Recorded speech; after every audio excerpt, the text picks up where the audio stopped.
Здравствуйте, мои дорогие! Сегодня мы с вами испечем самый легендарный торт 80-х годов – торт Апшерон. Рецепт этого торта мне прислал мой подписчик Тимур Маликов. Живет он в Баку, и, как оказалось, мы даже жили когда-то по соседству. Но он, конечно, намного-намного моложе меня. Он мне прислал мне целую кучу замечательных рецептов, и я буду тихо-тихо делиться с вами этими рецептами. Этот рецепт Апшерона немножко отличается от моего старого рецепта, но он тоже очень легкий и очень доступный. Попробуйте его спечь, мне кажется, там ничего трудного нету, все по ходу я вам буду объяснять. Очень легко и получится у всех. Начнем печь, мои дорогие. Начнем мы, конечно, с орехов. Для начала нам нужно будет их обжарить и перемолоть. Можете их перемолоть в мясорубке, можете в блендере. Сегодня у меня будет обжаренный фундук. Можете точно так же заменить фундук миндалем. Ровно 200 грамм у меня сегодня орехов. Я их промолола в блендере вот до такого состояния.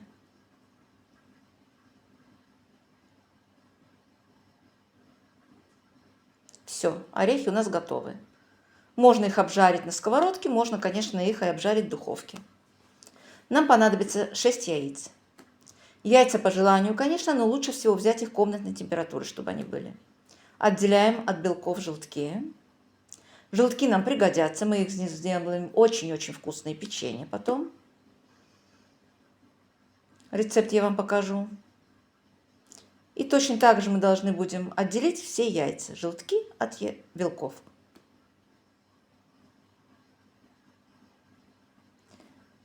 Добавляем соль и ванилин. Одна капсула у меня это где-то приблизительно пол чайной ложечки получается. Ванильный сахар тогда чуть-чуть побольше можно будет положить. Начинаем взбивать. Взбиваю я сегодня обыкновенным ручным миксером. И добавляем постепенно 300 грамм сахарного песка. Не пытайтесь уменьшить сахар в этом рецепте, потому что меняется вся консистенция теста. Оно уже не будет вязким, как должно быть. Коржи получаются совсем другими. Я пробовала уменьшать сахар, получается совсем другой вкус.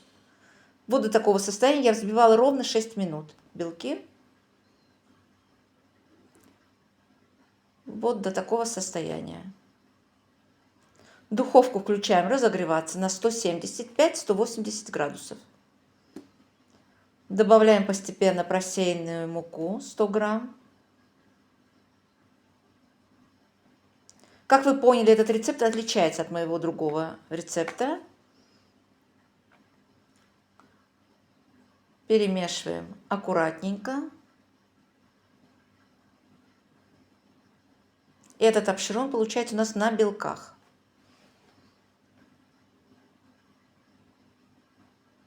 Вот такое тесто должно получиться. И начинаем добавлять орехи. Оставляем буквально 2-3 столовые ложки. Можете чуть-чуть побольше оставить, конечно. Это для украшения, на бока торта. Перемешиваем тоже аккуратненько.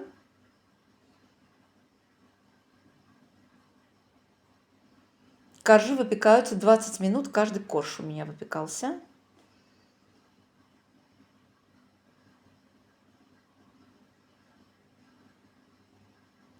Очень все это делается быстро, и коржи выпекаются достаточно быстро. Форма 25 сантиметров. Застилаем бумагой.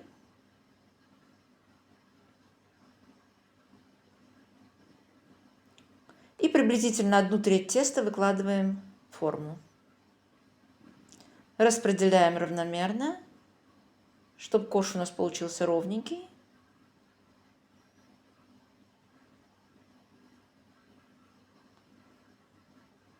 И отправляем выпекаться, как я вам уже сказала, на 180 градусов, ровно 20 минут.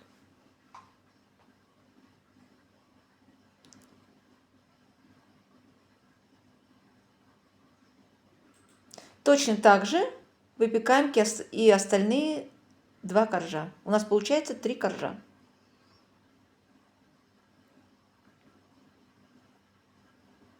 пока пекутся наши коржи, сделаем крем. Для крема нам нужно будет 300 грамм сливочного масла.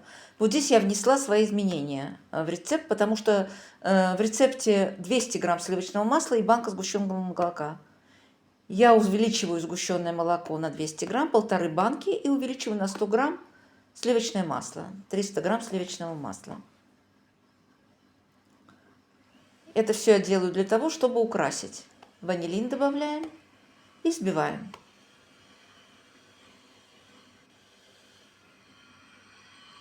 Крем взбивается очень легко и получается всегда. По-моему, это самый-самый легкий крем. Корж первый у нас уже готов. Обязательно оставляем его остыть вместе с бумагой. Бумагу не пытаемся снять. Как только корж очень хорошо остыл, только тогда снимаем бумагу. И видите, как хорошо она отходит. Самое главное, дайте остыть.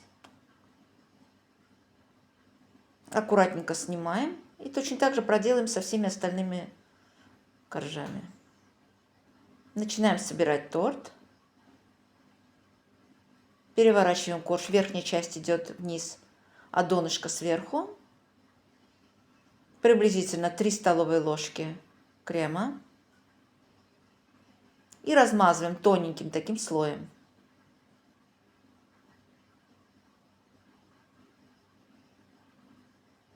Торт нужно обязательно оставить, чтобы он пропитался. Я оставляю всегда 2-3 часа на столе, а потом кладу уже в холодильник. Крем не заварной, можете его даже оставить всю ночь на столе. Ничего не будет. И погода сейчас, слава богу, позволяет уже.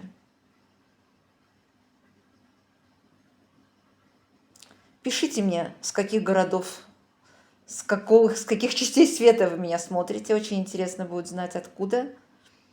Интересно, кто вообще пек когда-то обширон, кто его пробовал в Баку.